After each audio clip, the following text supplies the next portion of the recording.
没死？不是吧，老天爷！我一个化工硕士，就算是社畜，好歹有份工资，穿越就算了，还穿成一个欠债的倒霉蛋，可算行了！天杀的赵老三又来了，说今晚不还钱就要剁你的手。我欠了多少？10两银子。10两银子？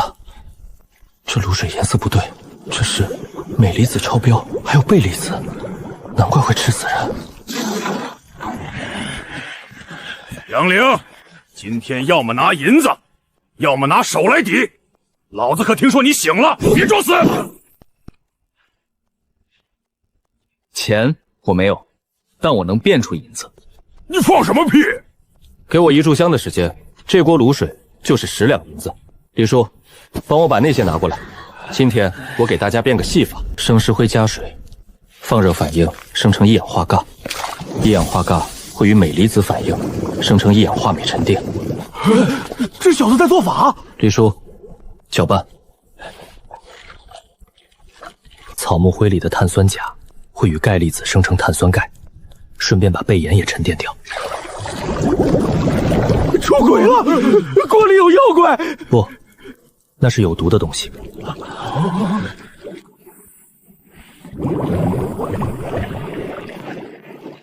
这是什么妖法？李叔，加大火熬。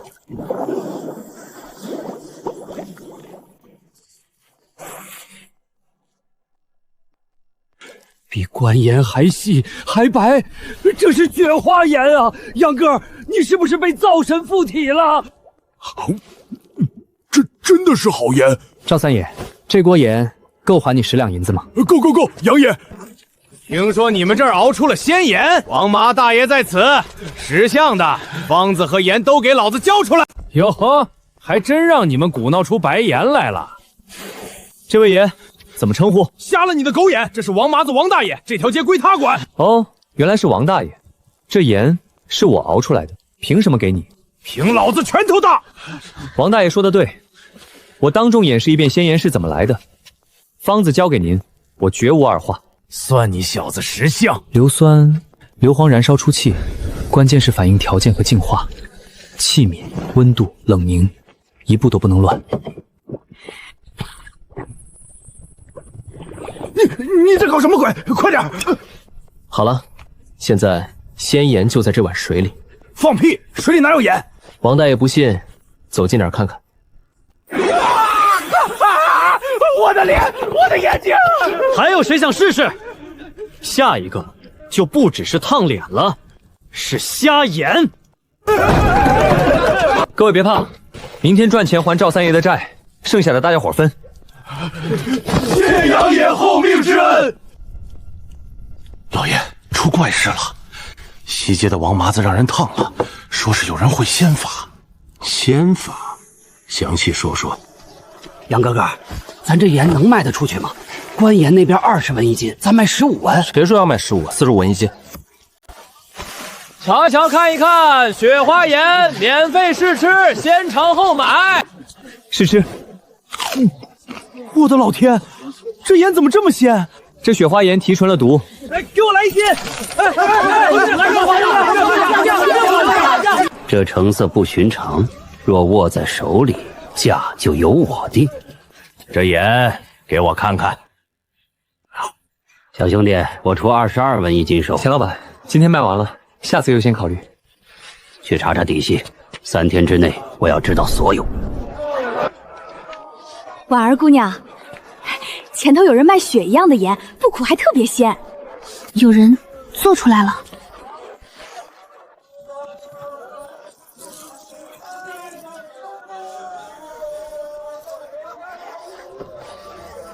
这盐真是你做的？是我做的，姑娘要买。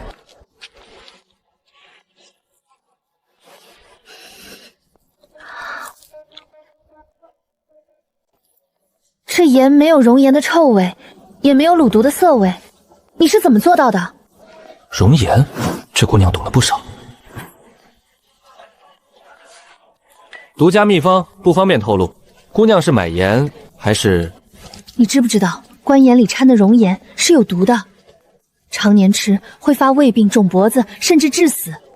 我爷爷是个郎中，他研究了一辈子都没找到去除卤毒的办法，说除非……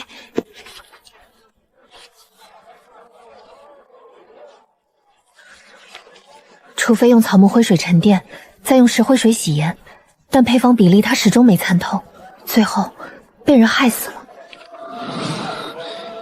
你爷爷是被谁害死的？河间崔家，他们垄断了朝廷供盐的生意，所有可能威胁他们利益的方子都要毁掉。我爷爷发现了毒盐的问题，写了奏折想上报，结果第2天就被发现死在屋里。所以你来是想确认我这盐到底能不能吃？我想知道你是真的知道怎么提存，还是碰巧？因为我爷爷发现官盐里的毒不是单纯的熔盐问题，是卤水本身就有2种毒，一种草木灰可解，一种石灰水可解，但2者若用的错了顺序或比例，会生成另一种更难排出的毒素。姑娘的爷爷真是位高人，他说的没错，卤水里的毒主要有2种，一种是美盐，用石灰水沉淀；一种是贝盐，用草木灰沉淀。顺序必须是先石灰后草木，比例是……算了，这个说来话长。你不是盐工，盐工不会有这样的学问。你是什么人？被老天爷扔错了地方的人。姑娘怎么称呼？我姓苏，叫婉儿。苏姑娘，既然你爷爷研究过这个，那你应该知道，光是用草木灰和石灰提纯盐，产量很低。你有没有听说过一种叫芒硝的东西？或者有没有什么能加速水分蒸发的方法？芒硝，我只在医书上见过，说产在盐碱地。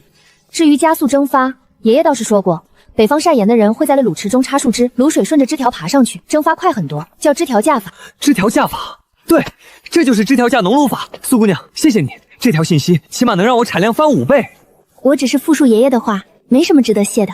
苏姑娘，你今天来集市是义诊？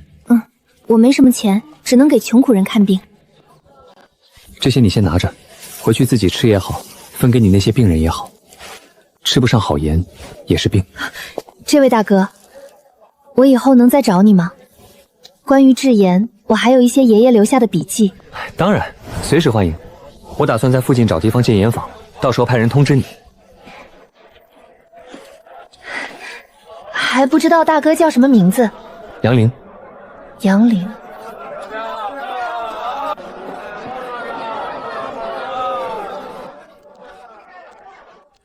老爷，查清楚了，那人姓杨，是西城一个破落盐户。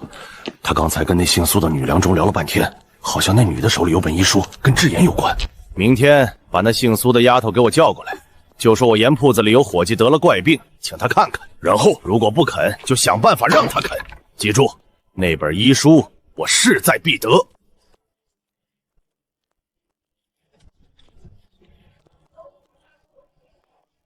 有人在后面。苏姑娘，我们老爷有请。哪个老爷？钱万贯，钱老爷。有什么事明天再说，现在不方便。老爷吩咐了，今晚务必请到。另外，听说你手里有本祖传医书，里面有些制盐的方子，老爷很感兴趣，想借来看看。我听不懂你在说什么。既然如此，别怪我们不客气了。2位半夜3更拦住一个姑娘，不太合适吧？我是他朋友，你们想要方子？雪花盐是我做的，方子全在我脑子里，跟这小姑娘没关系。你们放她走，我跟你们去。你一定要小心。走吧，我也想跟钱老板聊聊生意。别耍花样，钱老爷可不是好对付的。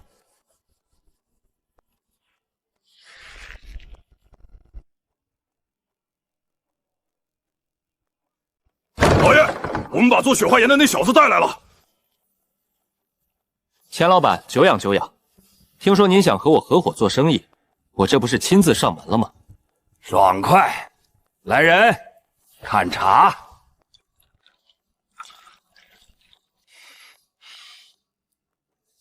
钱老板，这茶里是下了蒙汗药吧？家母以前是开茶馆，这药的气味我3岁就闻得出来。胡说八道！钱某正经商人，怎么会用这种下三滥手段？正经商人，半夜派人劫持女郎中。杨凌，老夫跟你直说吧，雪花盐的方子，你说个价，1000两、2000两，老夫买得起。如果你不肯说，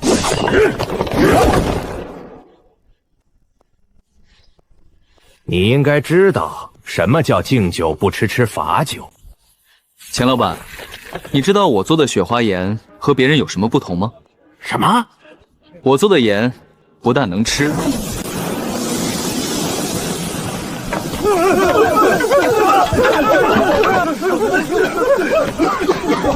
有暗器，有埋伏！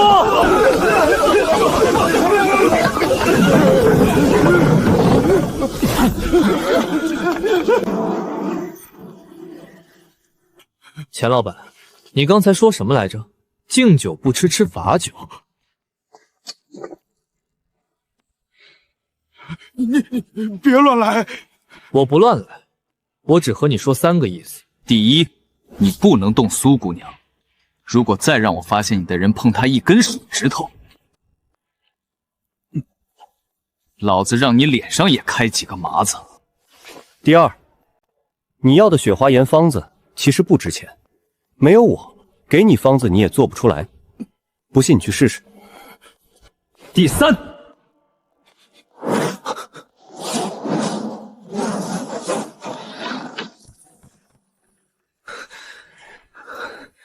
兔崽子，老子今天弄死你！要打我？我的眼睛！钱老板，你的人已经倒了2个了，还有谁想试试？下一个我吹的就不是辣椒粉了，是石茴仙加毒粉，入眼即盲。你走，那我就告辞了，钱老板，记住，正经商人不要用下三滥手段，否则下次撒进你眼睛里的就不是辣椒片了。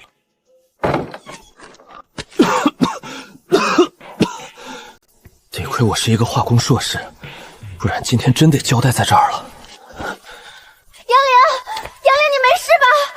你怎么回来了？不是让你先走吗？这是爷爷留下的药，我怕你出事，就去铺子把东西取来了。多谢，不过药没用上，辣椒面倒是用过。辣椒面，以后这种事不会再发生了。明天起，我要把这个小破摊做成他们谁都不敢动的产业。好，我帮你。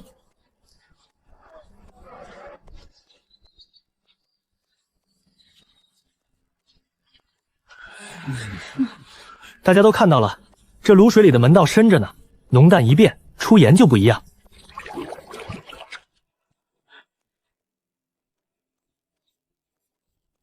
铁柱，你那口缸的卤涂波美度多少？波美度是啥？我就看着冒泡挺多的。拿盐水竹筒来，我再讲一次，谁今天还搞不懂波梅度，明天不用来了。波梅度是测量卤水浓度的一种指标，原由法国人波梅提出，原理很简单，液体密度越大，浮力越大。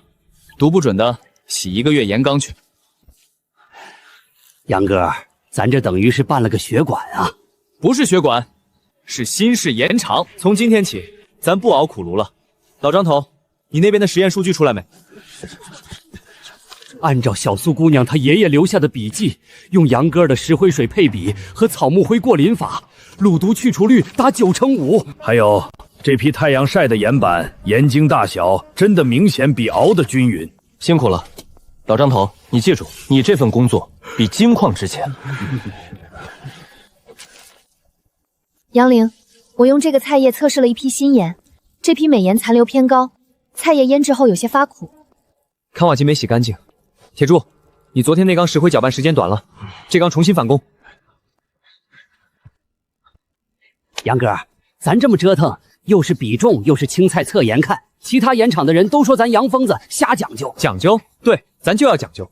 他们熬毒盐不讲究，所以吃出大脖子病。咱们讲究，所以咱们的盐能卖45文1斤。而且这只是第一步，大家听我说。现在我们只是粗加工，卖的是初级产品。下一步，我们要做分类提纯，食用盐、腌制盐、药用盐。再下一步，我们要做盐化工，纯钾、胶钾、芒素，每一个副产品的价格都远远超过盐本身。杨哥，咱能行吗？行，不但行，还要让所有看不起咱们的人重新认识什么叫盐。好，开工！记住我今天的话，3月之内，我让咱们的新盐坊摆满整片海边的盐碱地。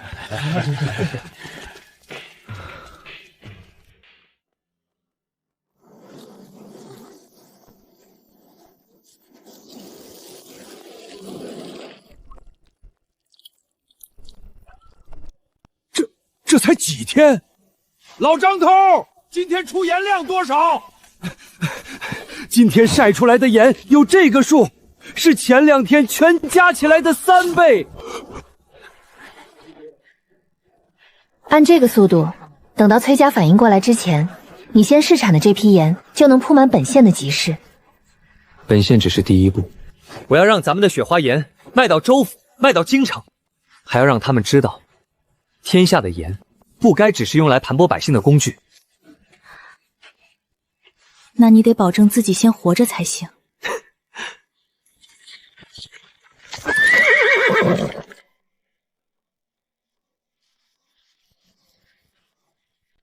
杨林何在？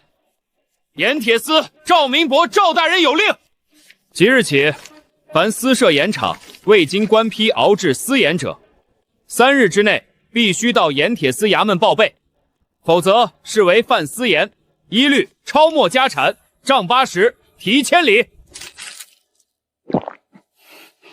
赵明成，赵大人的意思是，交了钱备了案就能继续晒盐？那可不一定，你这鲜盐的工艺关系百姓安康，工艺必须先交给盐铁司，由官府统一查验，确认无毒之后，方可发回使用。果然来了一个从钱万贯那儿碰了钉子的贪官，还要用抄动来威胁。这道坎比地皮、比坚守等更棘手。回复赵大人，3日后杨林亲自登门报备。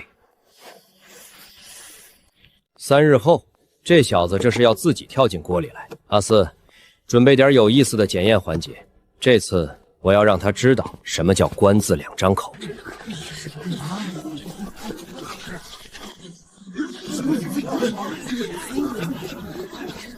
苏姑娘，这能行吗？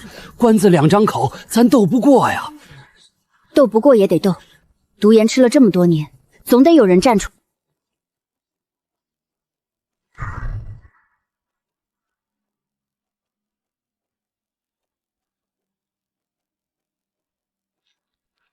堂下何人？草民杨凌，应赵大人之命，前来报备制盐工艺。哼，算你有几分胆色。报备嘛，按规矩先验盐。这是从县里各盐场卤水池中取来的标准卤水。杨凌，你不是说自己能去除卤毒，熬出精盐吗？那今天就在这里变你的鲜盐。工具就在这儿，做出来，你的盐坊继续开，本官给你批文；做不出来，那就是妖言惑众，妖言害民，一律杖80，家产充公，流系千里。卤水颜色偏绿，浑浊度极高，有硫瓦花腥的臭鸡蛋味儿。这卤水比那天在棚里熬的那锅还毒。赵大人，这卤水是哪个盐场的？哪个盐场的重要吗？你只需要证明你的工艺有效。因为正常的卤水不会有这么浓的苦腥味，这盆卤水要么长期没有换过，要么被人加了料。少在这里转移视线，你若做不出来就直说。好，做。石灰的分量太少，不够沉淀1半的煤。草木灰的熔率也太粗。赵明志意外准备的挺充分的。大人，这是我自用的过滤袋和沉淀粉。这不合规矩，材料必须由盐铁司统一提供。盐铁司提供的石灰分量不够，草木灰太粗。大人，您是要我当场演示工艺，还是要我当场演示官府的标准材料是怎么做出盐的？晕了。各位乡亲，今天杨凌在衙门给大家演示一遍雪花盐到底是怎么来的，每一步大家看清楚了。以后如果有盐陵用官盐工艺的名义唬你们，你们就能自己判断真假。哇，冒烟了！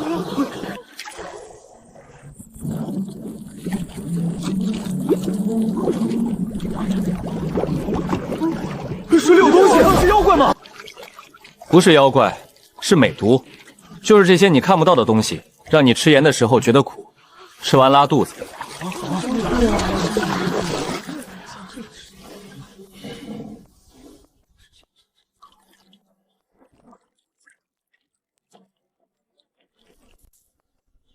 没有这个，背盐沉淀不完全，盐依然有毒。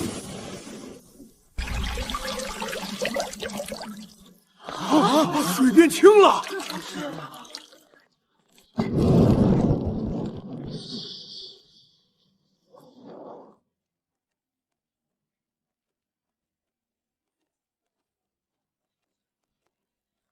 赵大人，雪花盐，请检验。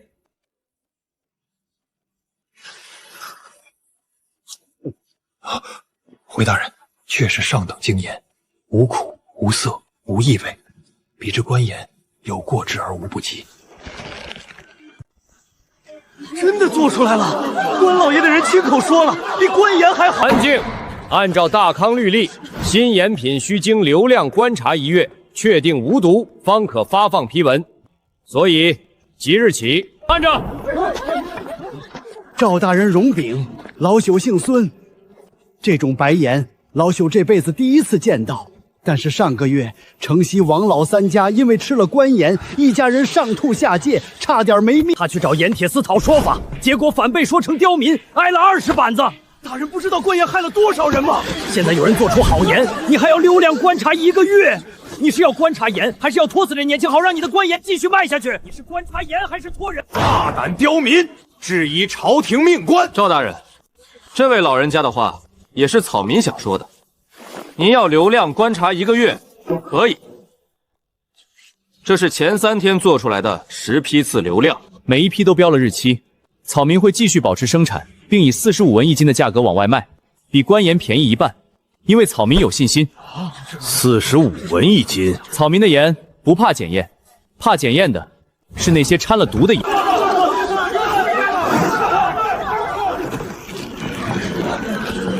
公益演示通过。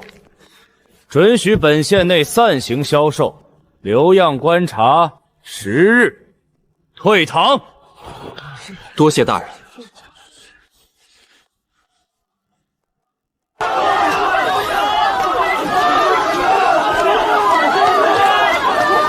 你说怕检验的是掺毒盐时，我看见师爷踢了赵明泽，他们心虚是一回事，认栽是另一回事。他这10天里一定还会想办法。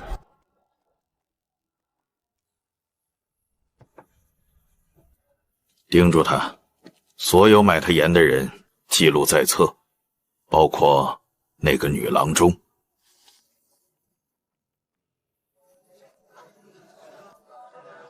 10天。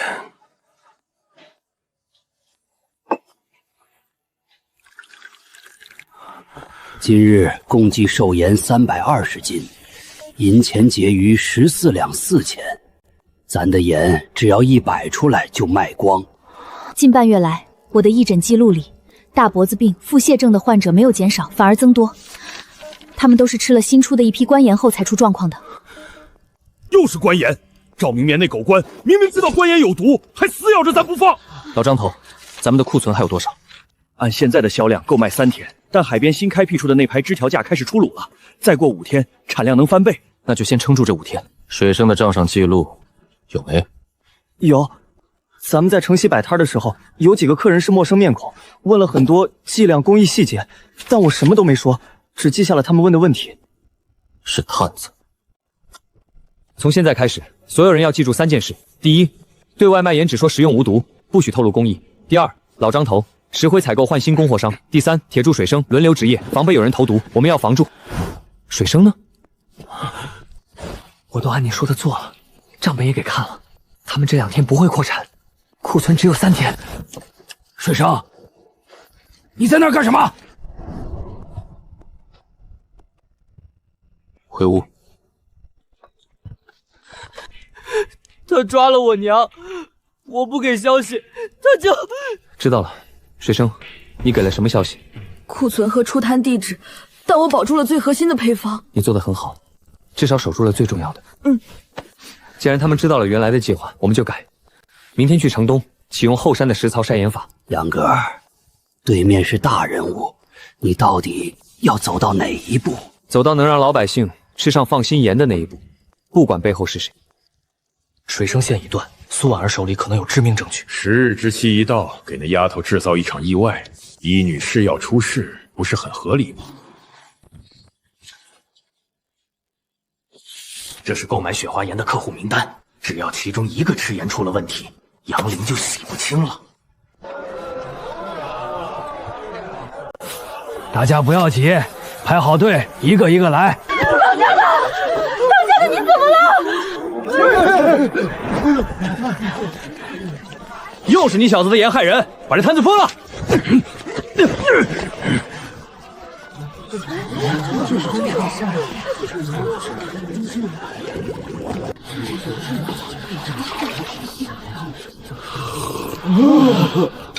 各位，这锅里的盐水和我卖的盐是同一批。如果我的盐有毒，第一个倒下的应该是我。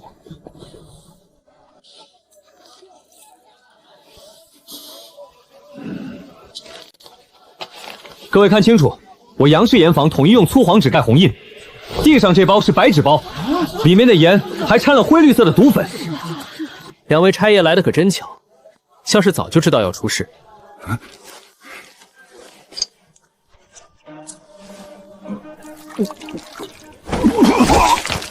看见了吗？这种毒雪花盐里没有。等等，铁柱，把这份物证亲手交到赵大人手上，告诉他，有人企图用命案栽赃我们雪花盐坊，请求官府严查。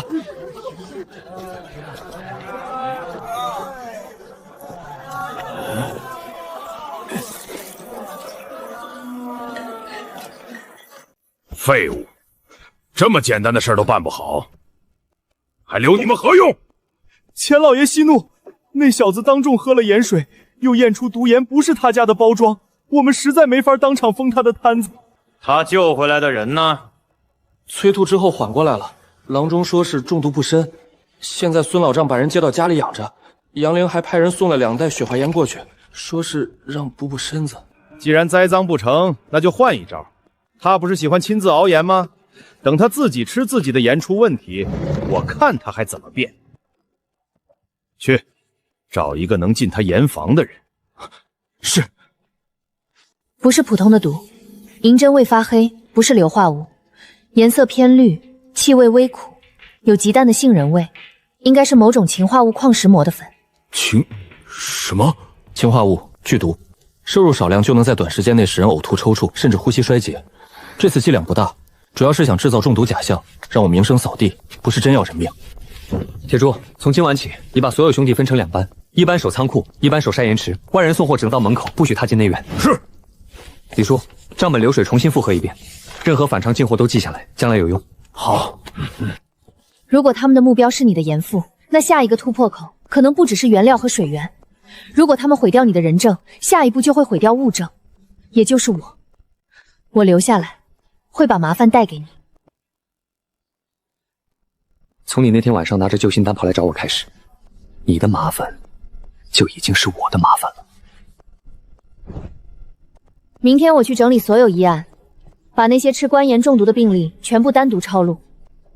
如果他们要栽赃你的盐，我就用这些病例，让他们栽不成。那个叫铁柱的一直护在前面，说不定能用。不用动他，动另一个。谁？女郎中。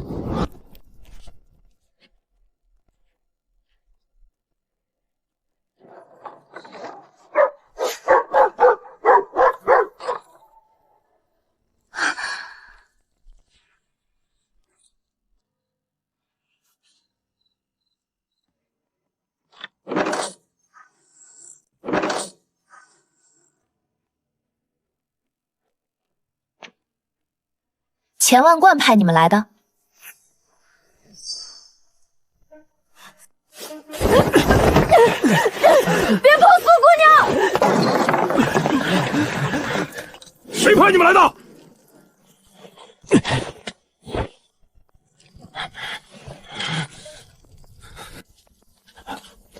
回去给你主子带个话，你掏刀之前，最好先看看自己的手。刚才翻墙时沾到你袖子上的不是灰，是毒粉。回去告诉你主子，再有第3次，3天之内，你主子那口锅里的官盐会被我当场验出掺了多少毒。他如果听不懂，就让赵大人帮他翻译。这是他们今晚的行动路线。听说他们要动苏姑娘。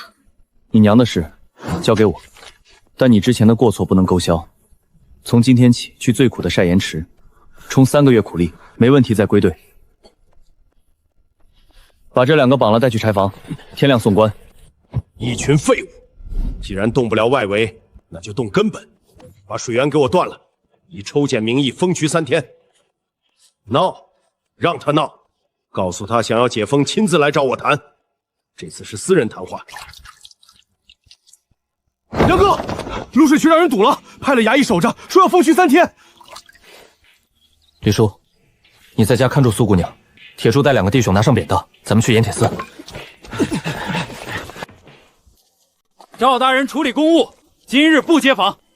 水源抽检的命令有文书吗？没有，那就是私封民渠。照大康律例，私堵盐田者加等杖50，2位担得起吗？想解封可以，请杨老板单独进去喝茶。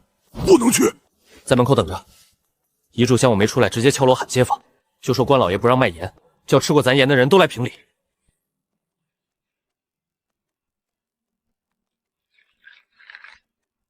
杨凌啊，你我都知道，水源抽检不过是公事公办，没什么大不了的。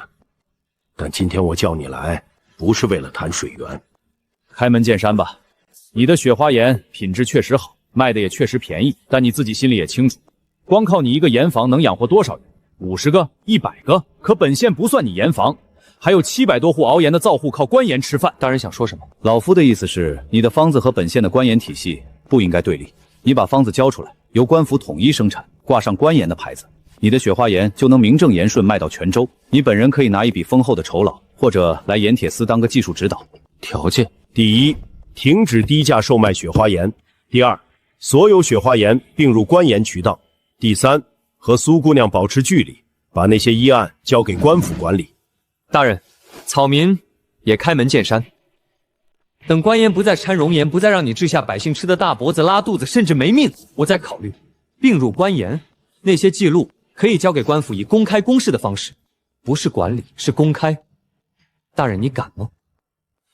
至于水源，大人封渠，我不闹，但我会领着兄弟们去调水。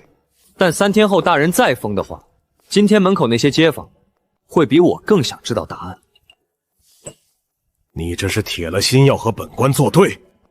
我不是和大人作对，我是和毒盐作对。茶我就不喝了，大人留着自己解渴。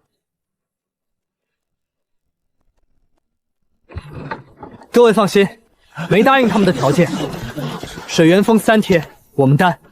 但盐铁司今天能封我1条渠，明天就能发定任何一家的井。今天是我，明天可能就是你们。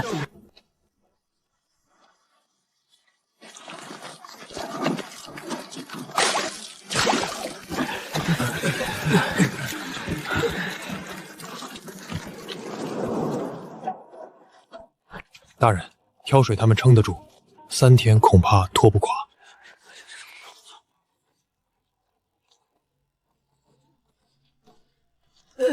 草民千万贯，状告雪花盐房杨林，其盐有毒，害我乡邻，请大人为民做主。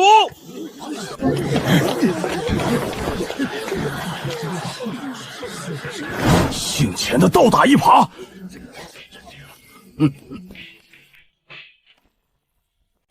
张刘氏在杨凌滩上买了盐，吃了8天，现在已卧床不起，恳请大人查封盐房。杨凌，你可有话说？草民请求当堂验盐。大娘，您看看，您家吃的盐是这个颜色吗？张刘氏吃的不是雪花盐，是官盐。大胆！官盐岂容污蔑？这些是我爷爷苏正清记录的毒盐病例，死亡10人，死者家属随时可以传唤。这是12年前磨坊老周头孙子夭折的记录。当时处理此事的官员正是赵大人您前任的前任。这些不能作为证物，不得牵扯。大人，这不是牵扯，是同案。有谁吃雪花盐吃出过毛病？站出来！老朽吃了半个月，腿不肿了。这是老朽这辈子吃过最好的盐。大人，可以解封水渠了吗？立即解封！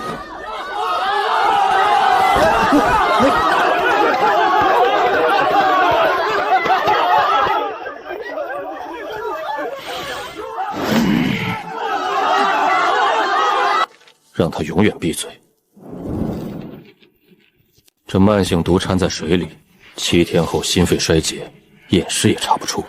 7天后，我不想再听到苏婉媛这个名字。15、10、15、20，你瞧瞧，这雪花盐的名气一响，来买盐的人比前段日子翻了1倍不止。咱们这回是真打赢了。李老师，你盯着进货，原料里绝不能出岔子。铁柱，带几个兄弟死守晒盐池。水生，每天务必按时把婉儿接回来。杨哥，那帮人官司都输了，难不成还敢背地里使坏？我看他们是认栽了。越是风平浪静，越要警惕。不舒服，有点热。你今天接触过什么特别的东西吗？都是普通病人，风寒腿疼，几个大脖子，没什么特别的。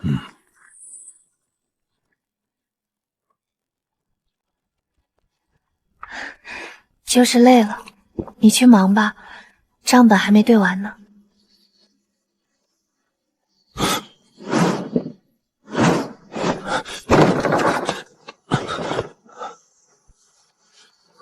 不是普通的风寒，风寒发热不会这么集中，也不会在半天之内发展到这个程度。瞳孔正常，不是中枢神经中毒，发烧加上全身疼痛，像是慢性中毒的急性发作。点灯，都起来！杨哥，出啥事了？苏姑娘烧得厉害，别乱跑，先把院里照亮。我去抬热水，我手脚快。你守门口，看清进出的人。我这就去叫郎中。好，快点，别耽误。医案在枕头底下，如果有人来搜，让他们别动爷爷的笔记。没人动你的医案，也没人能让你去陪你爷爷，不是现在。杨老板，老夫行医30年了，这脉象不是风寒入骨，是中毒，毒性很慢，续了至少2、3天，今晚才发作。老夫可以用药先退热，但毒根，老夫未必能断。您先退热。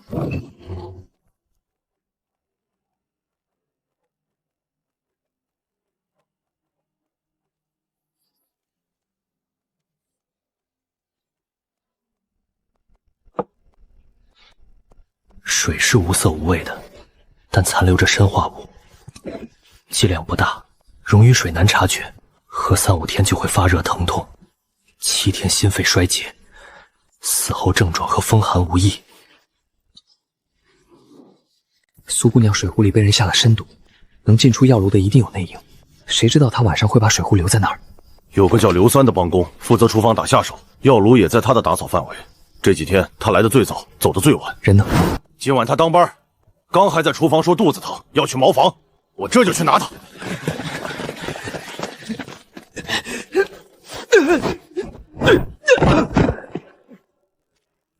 杨老板饶命，我也是被逼的，欠了赌债，钱老板的人替我还了，还给我10两银子，说是安神药。带他去县衙，他身上这包粉末就是物证，天亮就送，是一刻别耽误。退烧了，但气息更弱，不是熬过去就行。他脸都白了，还能撑吗？能，按我说的做，别慌，把能找的材料一件不落。条件越差，步骤越不能错。锌中毒，现代可用2胡母丙醇，利用介化作用排毒，但这儿不行，只能用海藻、大蒜素、蛋清和高浓度盐水诱导呕吐，再补足电解质，用最原始的方法让身体自救。去准备海藻、大蒜、蛋清和盐。是。水开了，我再添一瓢，火别断。先捣成泥，再下锅，不许乱。我手哆嗦，可我记着呢，一勺都不敢多。稳住，照着来。咱们就指望这一锅。你被人下毒了，证据已送官，这汤是排毒的。他们没有毁掉医案，就冲我来了。所以你不能离开严坊的大院。刘三儿被抓了，带着证据送了县衙。事情做得越多，破绽越大，我怕迟早被拖下水。你怕什么？你以为苏正清当年是怎么死的？12年前，苏正清想报案，尚书大人送了一包安神药，他吃了3天就风寒而亡。这丫头不过是当年的延续，杨凌挡得住官府，却挡不住人祸。这次要让她彻底消失，等她一倒，苏婉儿那些纸一把火就没了。你在想怎么对付他们？下次会是什么？下毒失败，下次就是明着来了。明着来，你有把握吗？你给我3天时间。师傅，借一步说话。这么晚来打铁，你要做什么物件？照图打2根空心铁管，尺寸不能差，接口又能封死。行，按你说的来。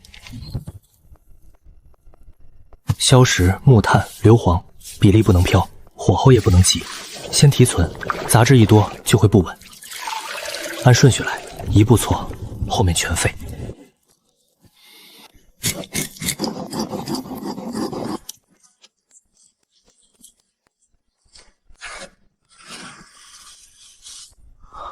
这种黑火药的威力，足以击碎腐朽的枷锁。杨哥，你在里面烧什么东西？没烧东西，去睡吧。装填药石，别留空，别走火。最后一次，成不成就看你了。从今往后，规矩得改。杨哥，你拿的啥？你往后退几步。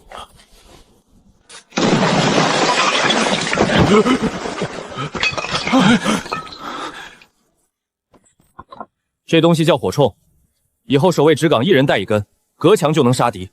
记住，绝不能外泄。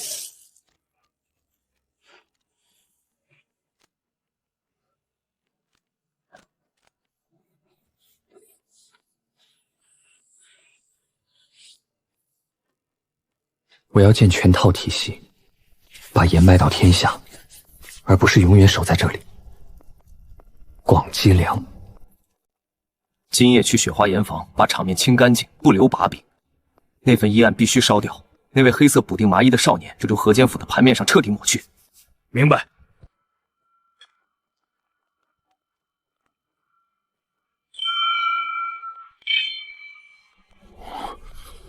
等杨哥的令。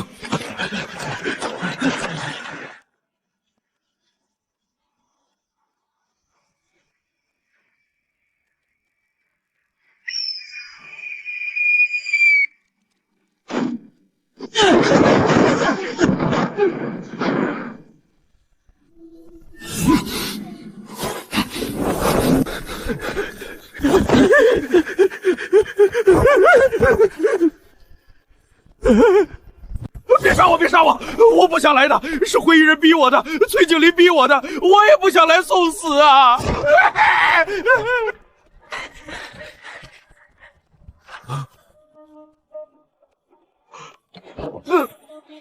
把他绑结实了，嘴巴堵上，我有话要问他。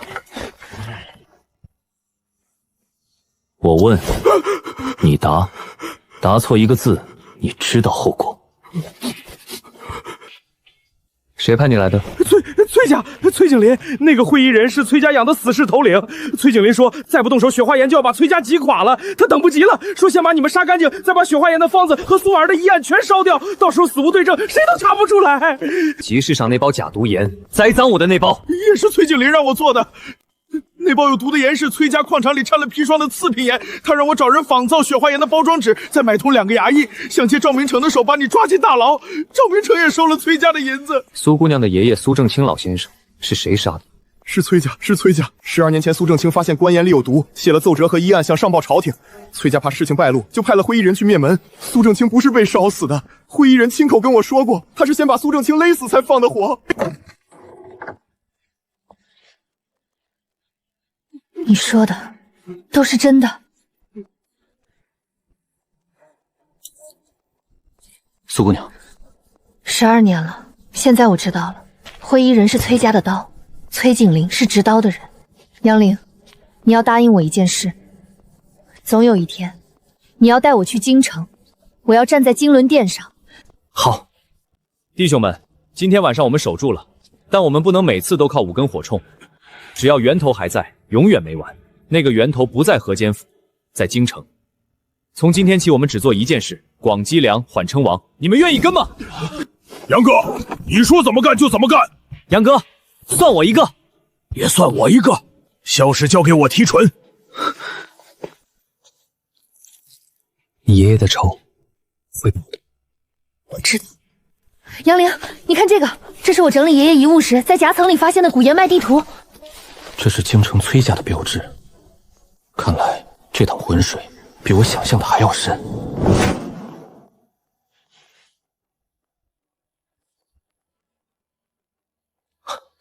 老爷，这是雪花盐坊本月的产量月报。那杨凌不仅彻底守住了盐坊，产量竟然还在翻倍，甚至还出了极少量的水晶盐。